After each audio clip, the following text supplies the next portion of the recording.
हर चीज मेरे भगवान भोलेनाथ है। भगवान शंकर ने सृष्टि का जो है, भगवान भोलेनाथ सृष्टि का शुभारंभ किया मनु शत्रुपय के द्वारा। हम सभी मनु की संतान है, इसलिए हम मानव कहलाते हैं प्यारे। लेकिन मानव बनाने वाले मेरे भगवान शिव हैं। मनुष्य के कष्ट मिटाने वाले भोलेनाथ हैं। अवघड़ दानी है प्यारे, घट घट कैलाश निवासी है। इसलिए जो जितना ज्यादा त्यागी होता है भगवान उससे उतना ज्यादा ही प्रेम करते हैं। याद रखना, उसको उतना ज्यादा ही देते हैं। जो ज्यादातर भगवान किन्नर बने, मेरे भोलेनाथ किन्नर बने। इसलिए मैं आपसे निवेदन करूंगा, अनेक प्रकार के नरक हैं। कभी आपने विचार किया कि एकादशी को चावल क्यों नहीं खाते? इसका प्रमाण क्या है? चावल क्यों नहीं खाते? वो चावल नहीं खाते क्यों? जगन्नाथपुरी में तो डेली खिचड़ी बनती। कर्मा को आपने सुना होगा, कर्मा एक बारी मंदिर में गई थी ना, आपको कर्माबाई मंदिर में गई थी और कर्माबाई जगन्नाथ मंदिर में गई तो उसके अंदर भाव आया। भाव क्या आया? कन्हैया 2 बजे राजभोग लगता है गोविंद। जगन्नाथ जी से कहा, बोले आप आकर के मेरे घर में भोजन खा लिया करो जल्दी से, भूख लगती होगी आपको, मैं जल्दी बना दूंगी। कर्माबाई ने कहा अपने भाव से। और जगन्नाथ भगवान बोले, कर्मा मुझे भूख तो बहुत लगती है, क्या तुम मुझे बना के खिला दिया करके? बोले हाँ हाँ अभी आ जा। और उसी वक्त भगवान चल पड़े कर्मा के पीछे, उसी वक्त। और कर्मा ने बिना नहाए धोए सुंदर खिचड़ी बना के खिला दी महाराज। और भगवान क्या कहते हैं, कर्मा डेली खिला दोगी? मैं सुबह 5 बजे आ जाऊंगा, 6 बजे आ जाए करूं कर्मा में, आ जाना जगन्नाथ, आ जाना। और कर्मा उठ करके सबसे पहले भगवान को खिचड़ी बनाती थी। जगन्नाथ भगवान को बिना नहाए धोए खिचड़ी बनाती, उनको पवा देती। एक दिन एक संत आ गए और वो जब संत आए वही खिचड़ी का प्रसाद संतों को दे दिया सुबह सुबह। संत ने पूछा तुमने नहाया है कि नहीं? बोले नहीं, अब नहाऊंगी ना। खिचड़ी बना दी, बोले हाओ। आपने फिर इसका मतलब महाराज ब्रश किया है? बोले कि नहीं। बोले नहीं, अब करूंगी ना। अब खिचड़ी बना दी, बोले आओ। फिर बाद में भाव आया, आपने इसमें रसोई भी साफ नहीं करी होगी, पोछा नहीं लगाया होगा? बोले नहीं, अब लगाऊंगी ना। और खिचड़ी बना दी, बोले हाँ। अरे राम राम, तेरे घर का प्रसाद कोई खाएगा? और वो संत ने खिचड़ी को भगा कर मारा, फेंक दी खिचड़ी को। बोले फिर बड़ा तुम ही बता दो कैसे बनाऊंगी? बोले पहले उठो महाराज, हैं सुंदर फ्रेश हो, ब्रश करो, स्नान करो, रसोई को साफ करो, फिर सुंदर भोग बनाओ, फिर भोग भगवान को लगाना चाहिए, फिर संतों को ब्राह्मणों को खिलाना चाहिए। अगले दिन कर्मा ने ऐसे ही किया। पहले उठे तो न स्नान किया, हैं शुद्ध हुआ, पवित्र हुई भाई। और इसके बाद में सफाई किया, पूरे घर में पोछा लगाया, रसोई साफ करी, फिर महाराज खिचड़ी बनाई। दिन के बज गए 1:30। अब आवाज लगाया जगन्नाथ भगवान को, 1:30 बज गए। आओ जगन्नाथ जी, आपके लिए खिचड़ी बन गई। से दौड़े दौड़े आए जगन्नाथ जी महाराज। और जगन्नाथ जी दौड़ के आए और आकर कर्मा क्या बात है, आज तूने भूखा मार दिया मुझे। खिचड़ी खाते हुए बोले भगवान, कर्मा आज तूने मुझे भूखा मार दिया, इतनी देर क्यों किया? बोले बाबा जी आए थे और उन्होंने कहा था कि पहले नहाना चाहिए, पोछा लगाना चाहिए, स्नान करके रसोई साफ करके सब पवित्र होकर फिर बनाना चाहिए। बोले बाबा जी आया था? बोले हाँ। तो पहले मैंने स्नान किया, झाड़ू पोछा किया सब। बोले रुक जा 1 मिनट रुको, मैं अभी आता हूँ। भगवान खिचड़ी खाते हुए छोड़ करके भगवान ने दौड़ लगाया। और महाराज बाबा जी जा रहे थे भजन करते करते, भगवान ने जाकर के पैर में ऐसा मारा हाथ कि बाबा मुंह पे पड़े और एक दिया महाराज ऊपर से। बोले कौन? बोले तेरा बाप जगन्नाथ। भगवान बोले तेरा बाप जगन्नाथ। अरे बोले महाराज आपने बहुत बड़ी कृपा किया। बोले चुप, फालतू बात नहीं करते हैं। पहले चल उस कर्मा को बोल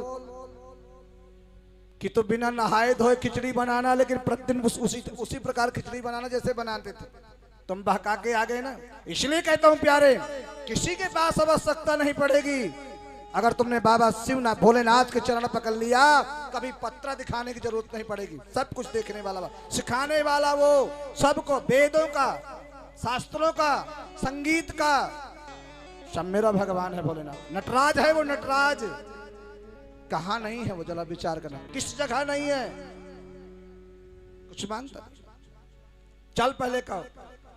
अब वो महाराज आए, महाराज संत जी आए, बाबा जी आए और आकर के कर्मा के चरणों में गिर पड़े। बोले कर्मा मैं तुझे प्रणाम करता हूँ, 6 महीने में नहाना, लेकिन खिचड़ी वैसे बनाना जैसे बनाते थे, खिचड़ी वैसे बना देना।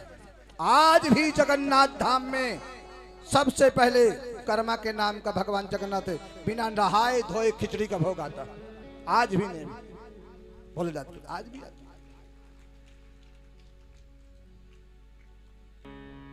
तब भगवान ने जो है मन में विचार आया, एकादशी को क्यों नहीं चावल खाते, जरा विचार। आज बताता हूं, आज तक आपको जवाब नहीं मिला होगा। कहते सभी लोग हैं, लेकिन जवाब नहीं मिला क्यों नहीं खाते। शिव महापुराण बता, व्यक्ति जब मर जाता है, कल आपको बताया था ना, मरने के बाद व्यक्ति 13 दिन तक, 16 दिन तक, जब तक 13वीं नहीं हो जाती, रोज उस व्यक्ति को जाकर के नर्क दिखा करके वापस लाया जाता है। खिड़की में बैठ करके, कहीं अरमाली जंगले में बैठ करके, ओखल में बैठ करके, दरवाजे में बैठ करके देखता है। यमराज कहते हैं, देख जिस परिवार के लिए तूने जीवन पर्यंत मेहनत किया है, ये परिवार में तुझे जला करके आए, और देख आज भूल करके रोटी खा रहे हैं कि नहीं, पूरी सब्जी खा रहे हैं कि नहीं, देख सब खा रहे हैं, सभी खा रहे हैं। असत मिट्टी ले जाने में समय हो जाए, अर्थी ले जाने में, तो चुप्पा से पति के कान में फूंक देंगे, बहुत लेट है, बाजार से समोसे मंगा लो, भूख लग रही है, बाजार से समोसे मंगा लो, भूख लग रही है। भूख नहीं सह सकते। जिसके लिए तो जीवन पर्यंत मेहनत किया है, वो तुझे 2 घंटे भी नहीं रख सकते प्यारे, 2 घंटे भी किसी के पास समय नहीं, जिसके पास तुम सब कुछ किया। भगवान भोलेनाथ, कभी विचार करना बाबा से, उस अवघड़दानी से कभी मन में सोचना, ये वस्त्र क्या कुछ भी महाराज किसी चीज के काम आने वाले नहीं है। रक्षा करो, प्रेम करो, संसार में रहो, लेकिन भगवान शिव को भी याद करते रहो। 13 दिन के बाद, 13वें दिन के 13 दिन दिए हैं महाराज 13वीं के लिए। 13 दिन के बाद उस व्यक्ति को यातना दिखा करके, यातना घुमा करके ला करके चावल के खेत में उसको पटक दिया जाता है, पानी में। और अन्न जो है चावल पानी में ही होता है, सबसे ज्यादा पानी में होता है। इसलिए उस चावल के खेत में, चावल के धान में कोई कीड़ा खा गया तो पशु पक्षी का कीड़े का जन्म हो गया। कोई पक्षी ने खा लिया तो पक्षी का जन्म हो गया। किसी ने नहीं खाया तो वृक्ष बन गया, किसी ने नहीं खाया तो वृक्ष बन गया। कीड़े मकोड़े पतंगे जिसने भी सेवन कर लिया, और हमारा जो सड़ के तैयार हो गए पानी में, और अगर से उसको मनुष्य ने सेवन कर लिया तो महाराज मानव योनि में जाता है। इसलिए एकादशी को चावल खाना कहते महाराज कीड़े के समान है, मकोड़े के समान है। और द्वादशी वाले दिन पहला ग्रास जब खाएं तो चावल का होना चाहिए महाराज, मोतियों को होता है, मनुष्य के लिए प्राप्त हुआ है। जो भी जीव है मानव योनि में जाएगा, तात्पर्य होता है। इसलिए वैसे कुछ महाराज संत महाराज 10वीं वाले दिन से नहीं खाते हैं। जैसे मैं आपको चंदन के बारे में बताया था, हर चंदन जो है भगवान से मिला देता है। तुलसी जो है कल आपको मैंने बताया था, बताना चाहिए चावल क्यों नहीं खाना चाहिए, बता देना। जीव आत्मा को जो है मरने के बाद, यातना भोगने के बाद उसको चावल के अन्न के खेत में छोड़ दिया जाता है, और फिर भाग्य में उसको जिसने खाया जैसे भी हुआ वो पहुंचता है। इसलिए एकादशी वाले दिन 11 होता है, 10वीं फिर एकादशी वाले दिन जो चावल का सेवन नहीं करना चाहिए महाराज। भगवान कहते हैं महाराज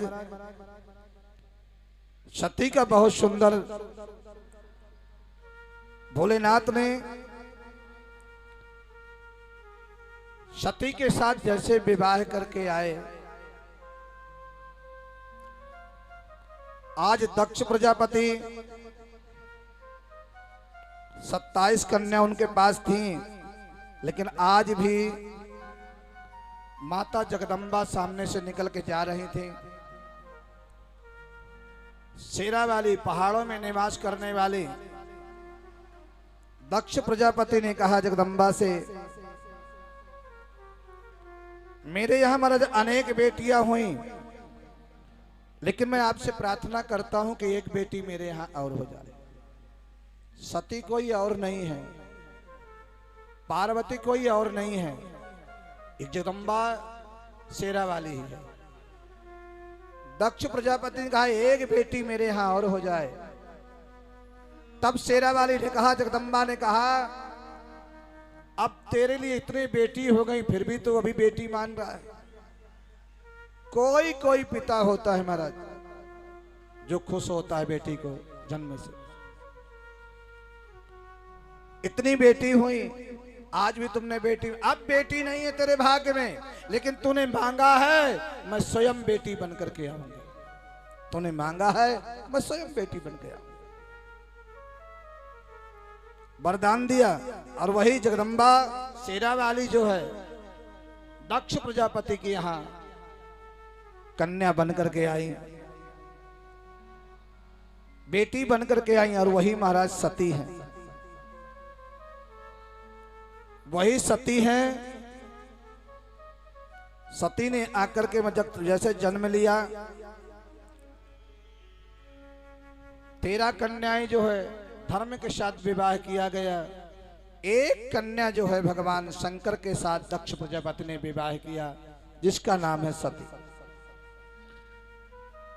सती का जब विवाह हुआ, सती का जब जन्म हुआ, भोलेनाथ के साथ विवाह हुआ, शंकर के साथ निवास कर रही हैं, लेकिन विवाह के बाद भगवान भोलेनाथ तुरंत जो है कथा सुनने के लिए जा रहे हैं।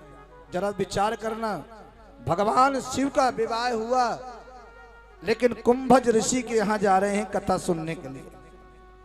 और सती ने एक बारी भी ये नहीं पूछा कहां लेके जा रहे हो, कहां जाना है, एक बारी भी नहीं पूछा, और न एक बारी प्रश्न किया जा रही है। हमारे तुम्हारे विवाह होते हैं, हम पता नहीं कहां कहां घूमने जाते हैं। भगवान भोलेनाथ का भी विवाह हुआ है, कुंभज ऋषि के पास जा रहे हैं। एक बार त्रेता युग माही, एक बार त्रेता युग माही, एक बार त्रेता युग मांगे, एक बार त्रेता युग माही, सब गए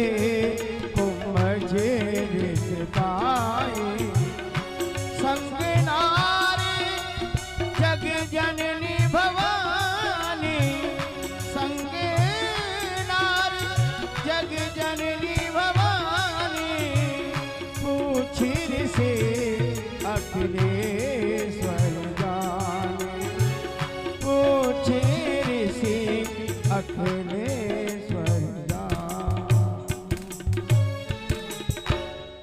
सती जा रही है, भगवान शंकर आगे आगे जा। कहां जाना है? कथा सुनने जाना। देखिए, जब भी हमारे यहाँ विवाह होते हैं, जब भी कोई विवाह आदि होता है, सत्यनारायण भगवान की कथा की जाती है।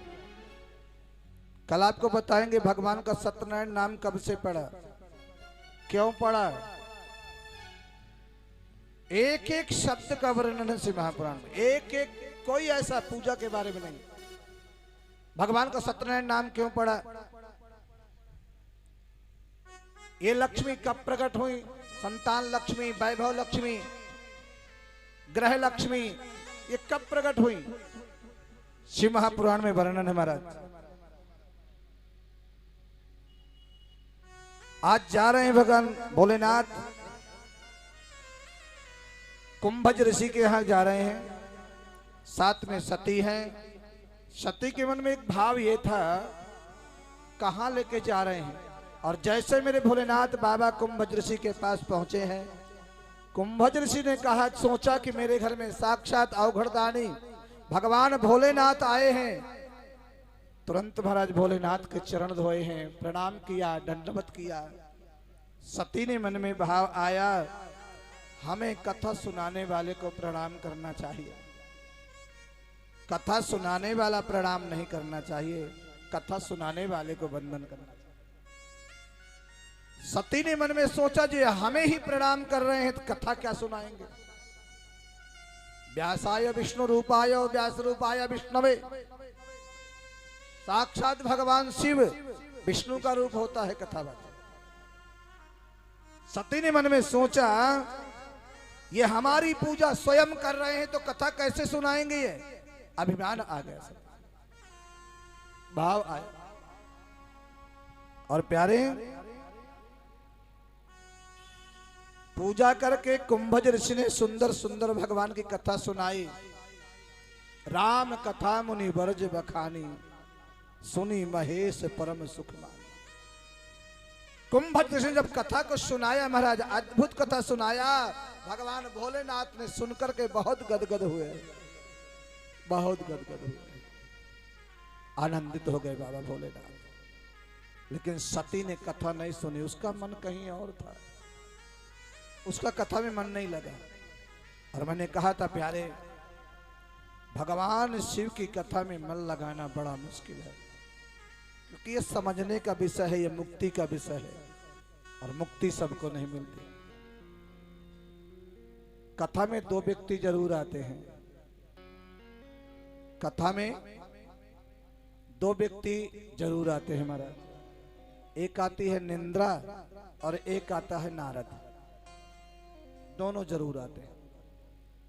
जैसे एक मैया ने हमसे कहा, महाराज कथा तो बहुत अच्छी बात है, शिव पुराण महाराज और बढ़िया लगे।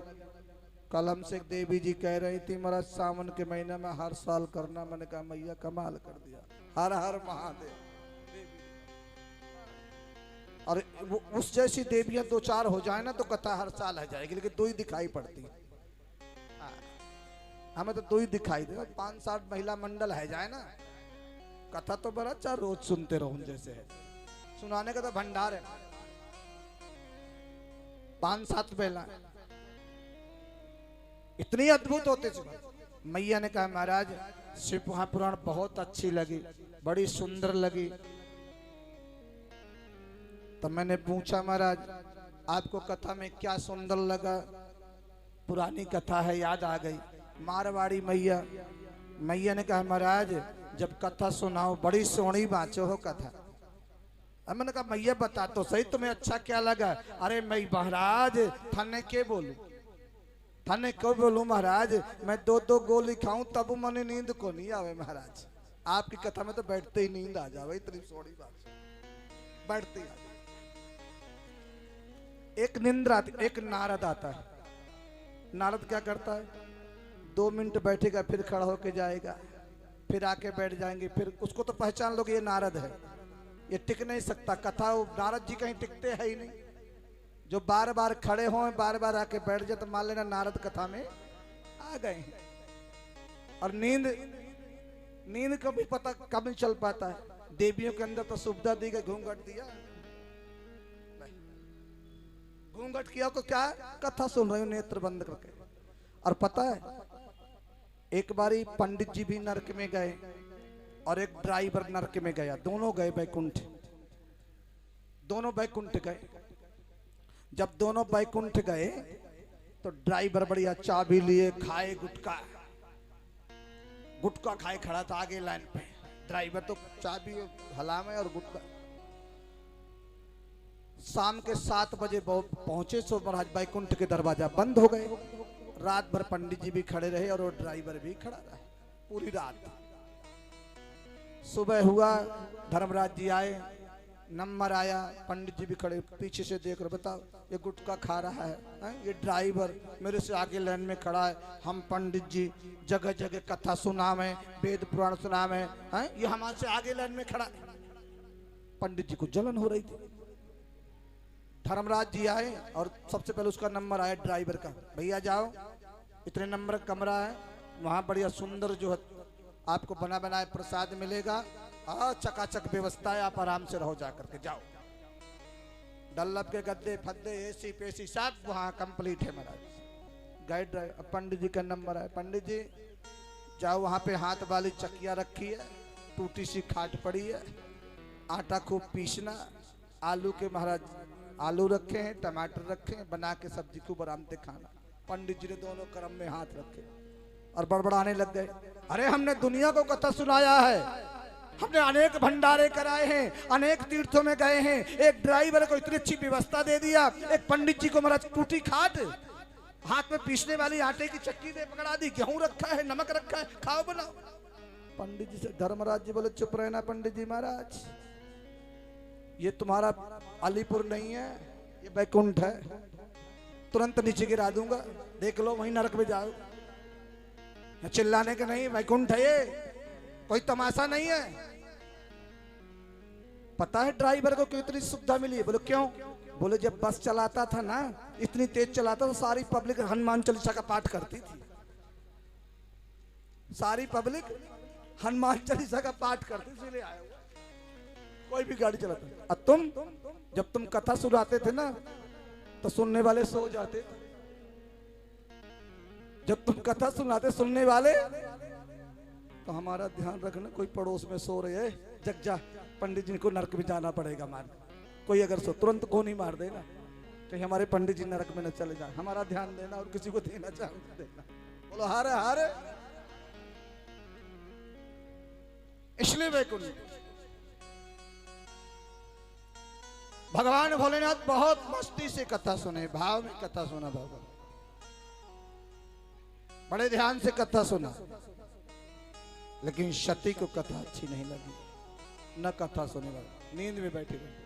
और वापस जब भगवान भोलेनाथ सुनकर के आए तो मन में भाव आया कि राम कथा सुनी है, कथा सुन के भगवान का दर्शन हो जाए। प्यारे, दर्शन का प्रत्यक्ष प्रमाण है, शिव की कथा का प्रत्यक्ष प्रमाण है। रुद्राभिषेक करके देखना, पार्थिव शिवलिंग सुंदर बनाना, शंकर जी देखो बनते हैं, डेली प्रवाहित होने जाते हैं। आज की कथा पता, आज का पूजन किसने, कौन जजमान थे? आज हमारे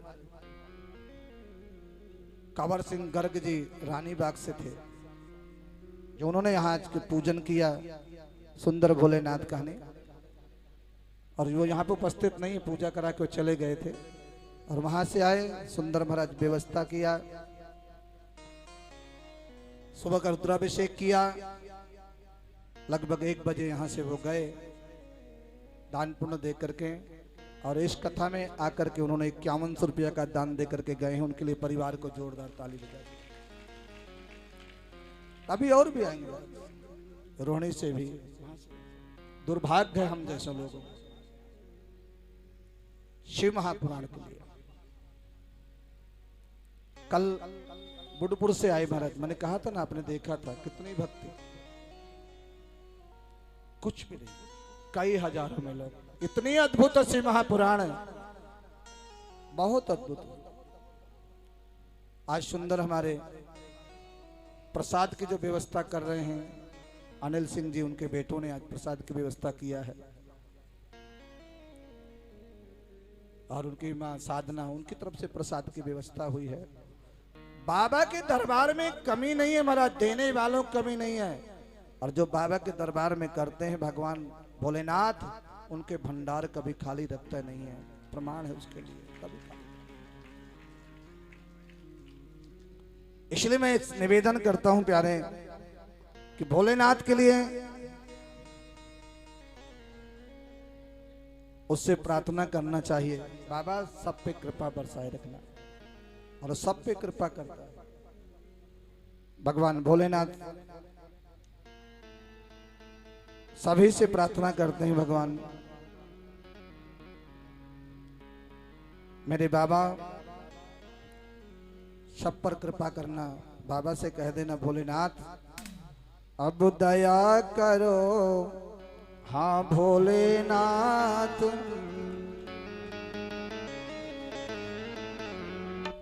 अब दया करो मेरे भोलेनाथ, मस्त रहूं तेरी मस्ती में। अब दया करो मेरे भोलेनाथ, मस्त रहो तेरी मस्ती में। आइए थोड़ा मस्त हो जाए भगवान की भोले पर। हाँ बाबा की भक्ति में थोड़ा मस्त हो जाए। भोलेनाथ अब दया करो मेरे भोलेनाथ। बाबा के दरबार में हाजिरी लगाएंगे, खड़े होकर के अरदास लगाएंगे, पार्वती के रूप में खड़े होकर के अरदास लगाएंगे। जय हो, ताली सेवा प्रेम से हर हर।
उठाइए दोनों हाथों को, ताली सेवा दोनों हाथ उठा कर जय हो।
रहो तेरे मस्ती में। अब दया करो मेरे भोलेनाथ, मस्त रहो तेरी मस्ती में। अब दया करो मेरे भोलेनाथ, मस्त रहो तेरी मस्ती में। ताली सेवा जय हो, प्रेम से ताली बजाओ भाव से।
करो मेरे भोलेनाथ,